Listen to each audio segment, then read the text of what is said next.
What we're going to talk about is the step-by-step script we've used to clients anywhere from $5,000 to $42,000 while feeling we weren't even selling, but simply having a conversation. So what we're going to cover in this free training is the ethical case for learning how to sell with authority, why kids actually can sell better than most sales trainers, the 4 must-haves in order to only work with your dream clients, and the 9 types of questions that have people questioning, does this guy actually want my money? And then they literally throw their credit card at you. So what are ethics and why you must care? Ethics are essentially the moral framework of right and wrong that encapsulates a society. So if you sell people into things that aren't necessarily a good fit, you're a horrible person. Like, you should burn in hell and never have a successful business. You're a scam, and you should probably click off this video. Why language patterns matter, including pacing, leading, tonality, and all these things not only help with raking in sales, but will literally transform your business. So let's talk about the curiosity of children. The reason why kids can sell better than most sales professionals is broken down into 4 reasons. First and foremost is tonality. If you've ever talked to a 6 or 8-year-old, most of the time they are just genuinely curious and ask a ton of questions because they're seeking to understand. They're not trying to necessarily sell anything or get a goal. They're just curious. Number 2, they're persistent in whatever it is that they're trying to achieve. So yes, they're curious, but if they do want something, for example, let's say food, right? They're persistent as far as their ability to continue asking questions to be able to achieve their desired outcome. Number 3, why? If they don't get the answer or they don't have enough information, they will continually dig, right? Dig, dig, dig, dig, dig. Why this? Why now? Why that? And they have a very strong ability just to continue figuring out what is the main reason. And number 4, they're unreserved in their language, meaning they'll say whatever they want, do whatever they want in order to achieve their goal. So let's talk about the 4 must-haves for there to be a meaningful conversation, because so many people are used to reading a script, the sales training, all these tactics, and the conversations are really the same across the board every time, which is, where are they now? So where is your prospect at in their current situation? Where do they want to go? What's in their way? And who, most importantly, is this going to affect? So the idea, which you've probably heard before, is we want to bridge the gap of where they're at right now and where they want to go. And more importantly, we have to take them out of themselves and figure out, is this only going to affect them, or is this going to affect their family, their kids, and other people in their life? And that's really important, and a lot of people don't think about that. So these are the 9 questions or categories that will essentially, what I like to say, make you dig an inch wide and a mile deep, right? We want to probe a couple of different things with this prospect to figure out what they really want and why it's important. Because one of the worst things that you can do is make an offer to somebody that isn't an ideal fit. So we're focusing on focusing on change and commitment, right? You should never make an offer to somebody who isn't 100% yes. One of the strategies that we use to do that is do temp checks. But again, we want to make sure that the person is serious and ready to do something about it. So number 1 is connecting questions, which is basically just building some rapport, trust. Background questions around where they're at right now, kind of what they've done. Problem awareness questions, so like making them very self-aware of what the actual problem is. And a lot of people don't actually realize what it is, especially when it comes to things like lead generation. They're just like, I need to generate leads, when in fact the problem is that their content sucks. Number 4, solution questions. Okay, so here is the game plan of what we're going to do about it to get away from said problem.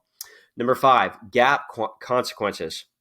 Okay, so here's the problem. Here's what you've done about it. Here's the gap. Here's where you want to go. So let's say it's 10K to 50K. And here's the consequences if you don't get there.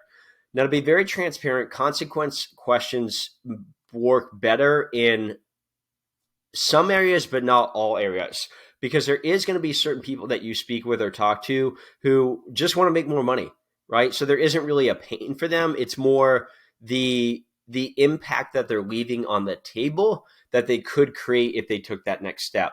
And for me, when I work with people who are doing 10K and let's say want to get to 30 or 50, and it's not necessarily a consequence, I really challenge them on their ego of like calling them out of if they want to be better, they would be better, and challenging them to become a better version of themselves more than it is a consequence. To me, it's them taking on responsibility. Number 6 is qualifying. I spend a lot of time qualifying people or disqualifying them because, again, one of the worst things that you could do is make an offer to somebody who's not a good fit. Transition questions and commitment closing questions are kind of a twofer. The goal is to take them from the gap of where they are and then transition them into the opportunity to talk about what you do and how you can help them. And then what we want to do is get a commitment. And again, what we do is we do things like temperature checks, which allow us to figure out, did we miss something earlier in the conversation that we need to go back to before making an offer? Number 9 is clarifying questions. And lastly is probing questions. Okay. So again, I talked all about this just now, but I want to dig a little bit deeper with each. So connection questions state the agenda. 3 intentions for this call. First intention is to discover what are some of the bottlenecks in your business. You guys can obviously read this. What's your intention for the call? So the point of connection questions is just to set frame from the beginning of the call. A lot of people, what they do when they actually start a call is to build too much rapport, and it feels like just a conversation, not necessarily a sales call. And you don't want it to feel like a sales call, but you want to be very clear with what your intentions are and what their intentions. So again, background questions, present the situation. So again, where are you right now? What are you using? What do you use for? What type are you? Like, how long have you been there? These are very generic questions, but we as a salesperson need to understand where they're at. Problem awareness. So do they like their present situation? What's their past history? You typically need about 3 to 4, which is like really just understanding what they like about the business, why they want to change it. Number 7 is probably most important, which is why do they want to do this now? Because if there is no urgency to change their situation, then more than likely you're not going to be able to make an offer. And what's going to happen is that after you get off or present your offer, they're just like, oh, I'm going to get back to you in 2 to 3 months. So we really need there to be some type of urgency to get them to make a decision, right? And you guys can read some of these bullet points or pause the video if you need to. Solution questions. So what would they change if they could? Involves their ideas. Let them come up with their own problems. So the goal with this, guys, is, again, we want them to come to their own solution. So how do you see your life being different than it is now? How would it be different than it is for you now? Like, how would it make you feel? What have you done, if anything? What would you like to do differently? Like, all we're doing is essentially like letting them tell us what they want for the solution so that we can position an offer that is exactly with what they want. Too often people get into the weeds and they spend too much time talking about this and that. And all we want to do is let them tell us what they want and then rephrase that back to them in a packaged solution. Again, I talked about this earlier, but consequence questions. Essentially, we want to bridge the gap of what's going to happen if they don't do anything, right? So, AKA, is the situation going to get worse? So especially with the fitness people, like if you don't do this, like diabetes, cholesterol, heart problems, your kid's going to look at you a certain way. Have you considered the possible ramifications of not doing anything? So when it comes to business, just being very transparent, sometimes there's not a lot of ramifications. It's more an ego thing. So depending on the client, you have to understand that earlier in the conversation to be able to, what I call mirror them, to be able to make sure that you aren't kind of focusing on pain and more so just having a clear conversation of responsibility, right? Qualifying questions. So how important is it for them to change their situation? Again, if there's no urgency for them to do something, like if it's not important, then you're going to have a real hard time making an offer, right? And we need them to qualify themselves to us. So for example, how do you see this being beneficial to you? So I want them to qualify to me why they think they're going to be a good fit, right? Transition questions. So based on what you told me, what we're doing, we might actually work for you. So this is kind of a frame that we use, which is like, cool, I understand everything that you said. I actually have something that works for you. Now, the beauty of this that a lot of people screw up is they have one offer that is a script. It's like, I do this and this and this, and that's not really what you want to do. What you want to do is you kind of want to build an offer based off the problems they told you earlier, and that's kind of where you make that transition, right? And then commitment, like, okay, cool. Do you feel like this could be what you're looking for? Why do you feel it is though? Do you feel like this is something you can do that will get you to where you want to go? And then again, we can do like a temp check. So, based off this conversation, like on a scale of 1 to 10, how do you feel about what we talked about today? Now, if they say they're like a 6 or 7 or anything less, we need to go back and qualify them more because we missed something, right? And then you can kind of transition into, well, I don't have anything left to cover over with you. It looks like we could possibly cover what you're looking for.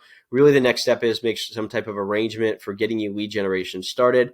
We can do a credit card, and at that point, we'll get you onboarded process to go everything.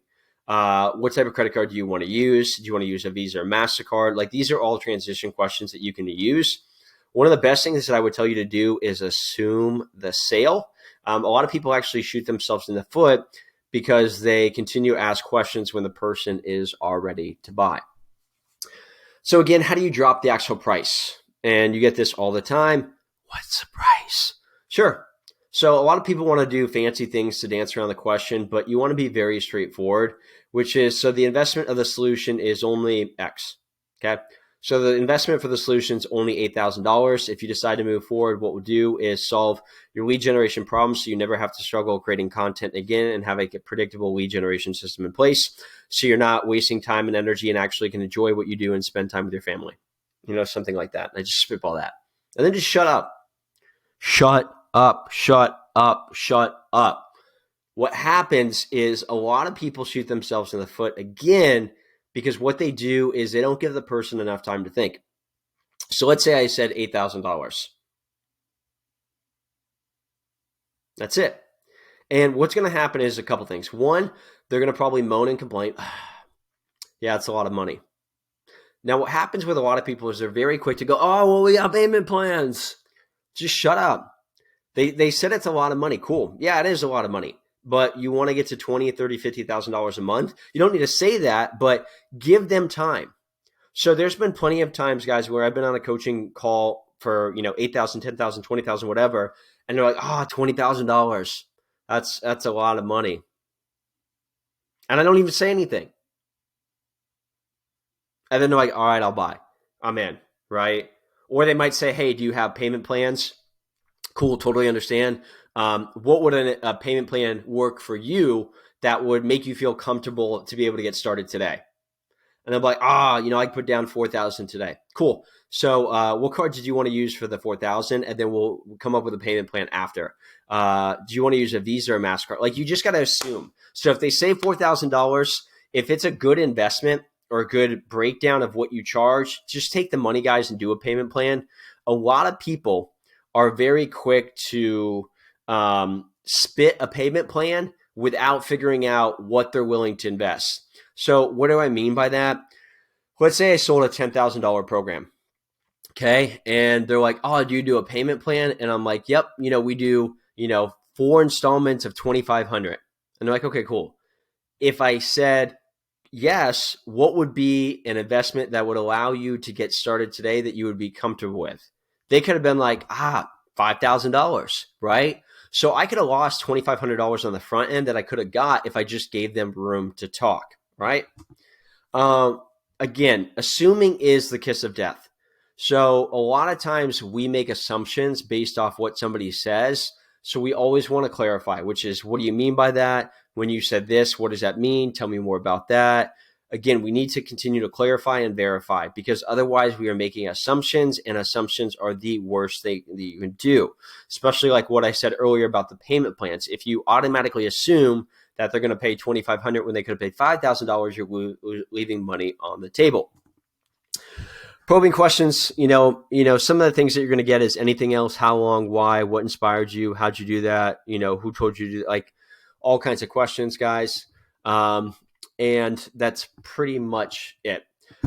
So if you guys are interested in having a conversation with me and figuring out how I can help you make $20,000 in 90 days guaranteed or your money back, there is a link below where you can schedule a call with me or my team. Or if you are an ideal client and you're like, Will, you're going to help me make $20,000 in 90 days guaranteed or my money back, I'm in, then just send me a message on my Instagram and we can get started.